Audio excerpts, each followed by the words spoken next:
2018 का आपका एक वीडियो देखा था जिसमें आप अहम की बात कर रहे थे और आपने बोला था कि अहम से छुटकारा पाने के लिए कुछ विधियां हैं और साधना करनी होती है, और एक टाइम में जब आप उसके लिए होता है कि आपको इससे निकलना है तो आपको वो सत्य ही बता देता है। आपको वो सत्य ही बता देता है कि तेरे को क्या क्या करना है आगे, वो खुद ही एक आपको रास्ता दिखा देता है। तो क्या ये भक्ति योग में भी होता है? क्योंकि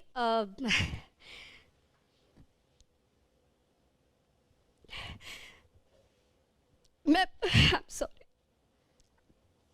मैं 20 साल से भक्ति योग में हूँ। मैंने अब श्री नारायण की पूजा की है। मुझे उनसे ज़्यादा प्रिय और कोई नहीं है, न अपने पेरेंट्स। मैं ये नहीं कह रही कि मेरे पेरेंट्स, मेरे I am sorry in laws, मेरे हस्बैंड, मेरा बच्चा, सब everyone is supportive. I got everything in life, but still मैं उससे प्रेम करती हूँ जो कि मेरा अभी तक है। बट वो भक्ति भक्ति योग में कुछ सालों में मुझे ऐसे एक्सपीरियंस हुआ, 5 से 6 सालों में, कि what ever I ask him I get the answer. और ये मेरे लाइफ में बड़े बड़े इवेंट हुए हैं। मुझे नहीं पता कोई बिलीव करेगा इस बात में, नहीं करेगा, बट मुझे पहले ही पता चल गया था कि मेरी बेटी कब हो जाएगी। उन्होंने मुझे मतलब आई डोंट नो, मैं मेडिटेशन करती हूँ या मैं सुबह पूजा में बैठ जाती हूँ, क्या है, बट मुझे वो लाइफ के सारे इवेंट मुझे पहले ही पता चलने लगे थे। 5 से 6 साल में ही हुआ है। जब मैं 20 साल की थी तब से मैंने भक्ति योग में आ गई थी। तो मेरा कहने का मतलब ये है कि अभी मैं भक्ति योग में हूँ, और भक्ति योग से अब क्या हुआ कि मैं द्वैत सिद्धांत में विश्वास करती थी और अभी भी करती हूँ, लेकिन जैसे जैसे आपके कांटेक्ट में आई मैं अद्वैत को सुनने लग गई। मेरे साथ लाइफ में ऐसा होने लग गया था एक टाइम में कि मैं ओवरथिंक करने लग गई थी। तो मैंने ही नारायण को बोला कि ऐसे कैसे हो सकता है, मैं भक्ति योग में हूँ, या तो मेरा समर्पण पूरा नहीं है, मेरा समर्पण नहीं है, इसलिए मुझे ये ओवर थिंकिंग क्यों हो रही है। तो नहीं होना चाहिए, यानी कि कहीं ना कहीं मेरे अंदर कुछ कमी है, या मेरी भक्ति में कमी है, या समर्पण में कमी है। तो आप मुझे बताओ कि मुझे क्या करना है, नहीं तो मुझे किसी गुरु का बताओ। दैट डे, सेम डे आपका वीडियो पॉपअप हो गया और मैंने अद्वैत सुनना शुरू कर दिया, दो कि द्वैत इतने सालों से फॉलो कर रहा था। तो आपने बोला था वो सत्य ही बता देता है आपको रास्ता। तो क्या ये भक्ति योग में जो मेरे साथ हो रहा है कि वो भी सही है, या आप इसको कहोगे कि ये तुम्हारा अहम ही तुम्हें मूर्ख बना रहा है?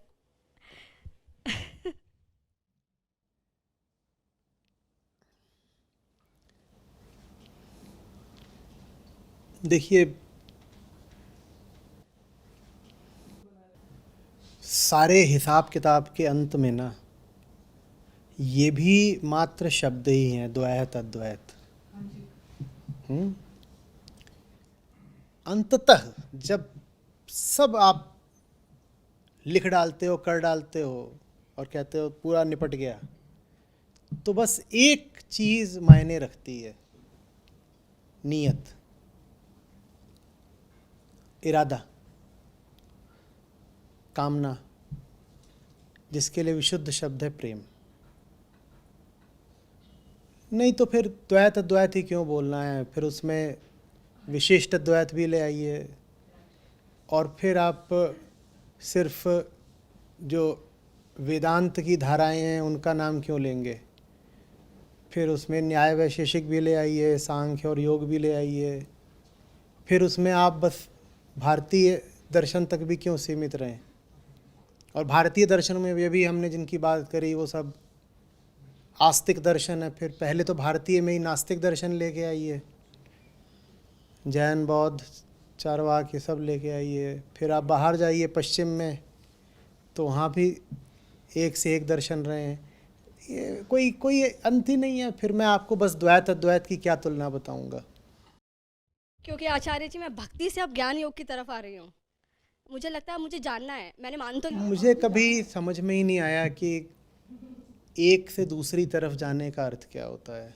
प्रेम तो प्रेम होता है ना, हाँ जी, वो अभी भी है। तो बस ख़त्म बात, उसमें कोई ऐसा नहीं है।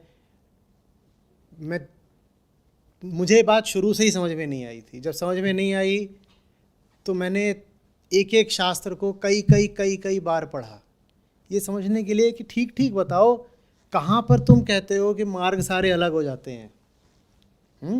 तो ये बात मुझे आज से 20-30 साल पहले भी समझ में नहीं आती थी, मेरी बुद्धि को आज भी समझ में नहीं आती। कि आप सारे मार्गों को अलग कहाँ दिखा रहे हो। मैं तो गीता देखता हूँ, लोग कहते हैं इसमें 18 अध्याय 18 योग हैं, मुझे तो एक कृष्ण दिखाई देते हैं। कहाँ से तुम 18 तरह के योग ले आओगे, तुम्हारी बुद्धि की बात है, तुम जानो। उन 18 में मुझे तो बस एक ही चीज़ दिखाई देती है। और आप श्री कृष्ण से पूछते हैं तो वो भी यही बोलते हैं कि तुम कहाँ से ले आओगे कर्म योग बिना ज्ञान योग के। कौन सा ज्ञान है जो बिना भक्ति के पूरा हो पाएगा? कौन सी भक्ति है जो ज्ञान के बिना अपने लक्ष्य तक पहुंच जाएगी? तो ये सब एक ही होते हैं। मनुष्य का मन अलग अलग तरीके का होता है ना। तो वो क्या करता है कि जब उसे प्रेम उठता है तो अपनी दशा के अनुसार वो जितना समझ पाता है उसके अनुसार वो एक कदम बढ़ाता है। उसको बहुत महत्व नहीं देना चाहिए कि कदम उसने कैसे रखा, क्या बोल कर रखा। महत्व बस इस बात को देना चाहिए कि कदम उसने खरे प्रेम में रखा कि नहीं रखा। जब आप कहती हैं नारायण है आपके लिए, तो आप कुल मिलाकर के यही कह रही हैं कि आपके लिए आपसे आगे, आपसे बड़ा कुछ है। आप कह रही हैं कि आपने जाना है कि आपकी सीमित हस्ती ही आखिरी सत्य नहीं है। कि कोई नारायण हैं जो बड़े हैं, आपसे आगे के हैं,